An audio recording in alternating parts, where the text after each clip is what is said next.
Hey guys, it's Brennan the Paleo Dude. I'm out in Ashcroft, British Columbia, and holy cow, was it quite a fun day of fossil hunting. I don't think I got any videos out at the site, so I'll go back and I'll record some stuff. But there's a small museum in town with some amazing specimens from nearby localities, one of which is the ever so famous Maccabee fossil beds. These fossils are from the Eocene, kind of around 50 million years old, give or take, and this is about 10 million years after the dinosaurs went extinct, or 15 I guess. So no dinosaurs around, but this is a very beautiful lake bed deposit.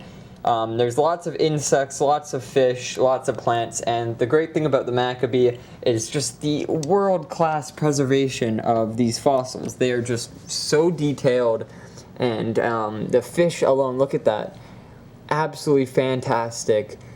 With small rays, you can even see some of the gut contents. A lot of these fossils are on the cellular level. You can look at them under a microscope and it's just fantastic. You can see there's a flower right there, a very delicate plant that gets preserved, so you can really tell that this site's amazing for that.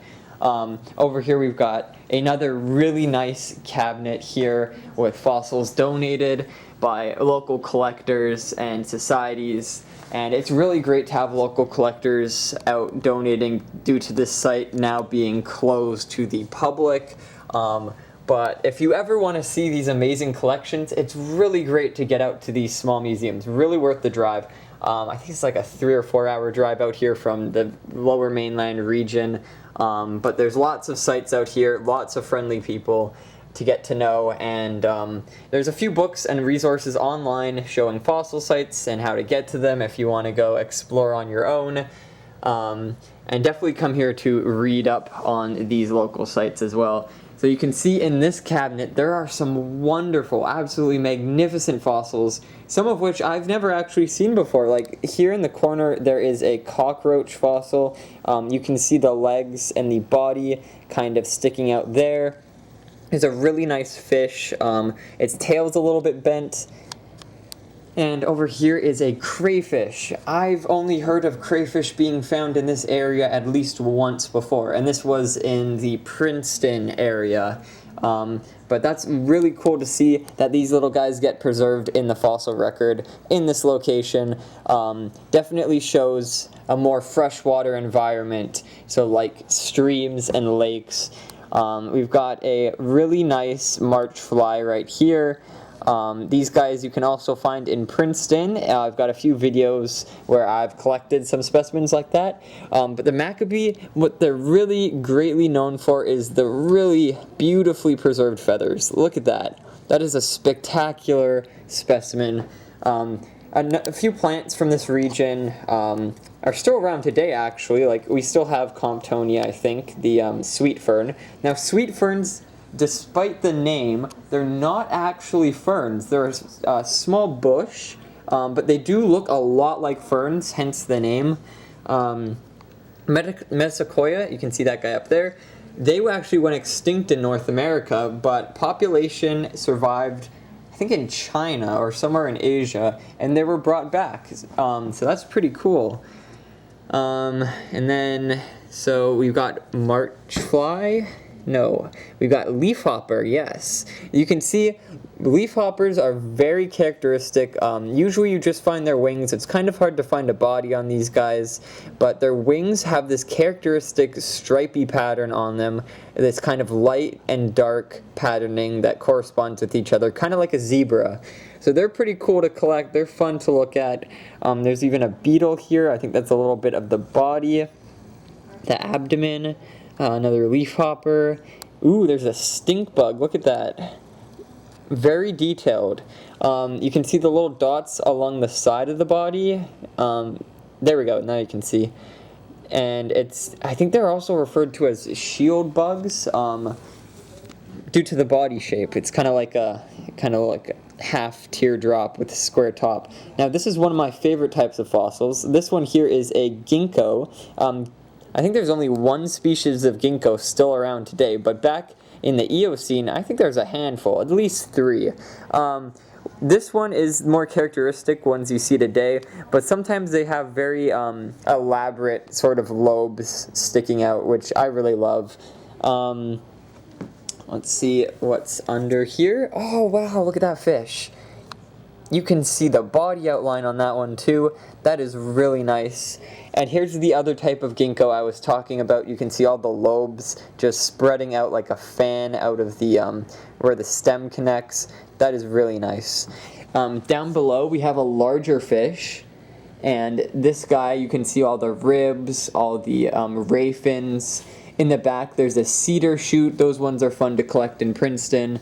Another flower, some really nice big leaves of a lot of plants we see today. This one's a beech leaf. It's got those nice sharp edges. This one is a maple leaf. And then in the back we've got some little, let's see, metasequoia and a conifer or a china fir shoot and a cone, so you can see the cone on the tip. And some nice leaf litter. Always love those big plates that are being pulled out. What's this guy? A fir shoot.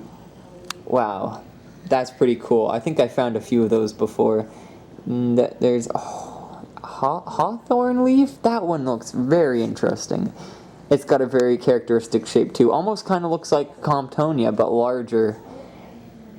So that's the Maccabee fossil display. It's very nicely presented in this glass display case, which is really nice. And at the back of the room there's some fun interactive pieces for kids to look at and kind of get more hands-on experience with the fossils. And these ones are all from around BC and other sites.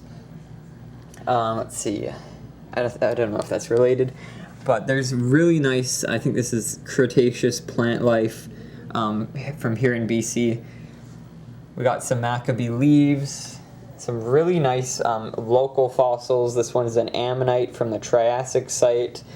I can't remember how to pronounce the name. The name's pretty obscure.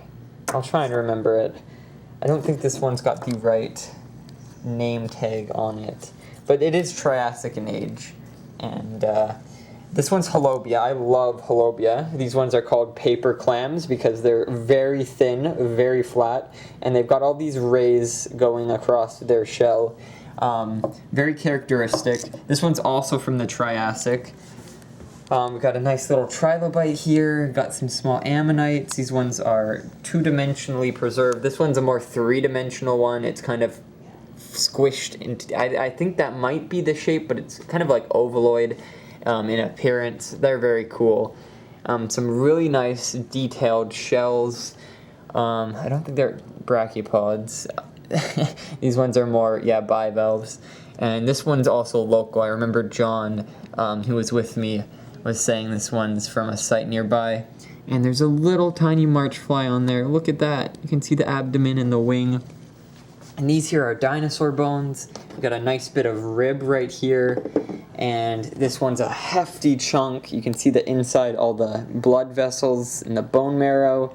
And there's even some holes on the outside where you can spot that as well.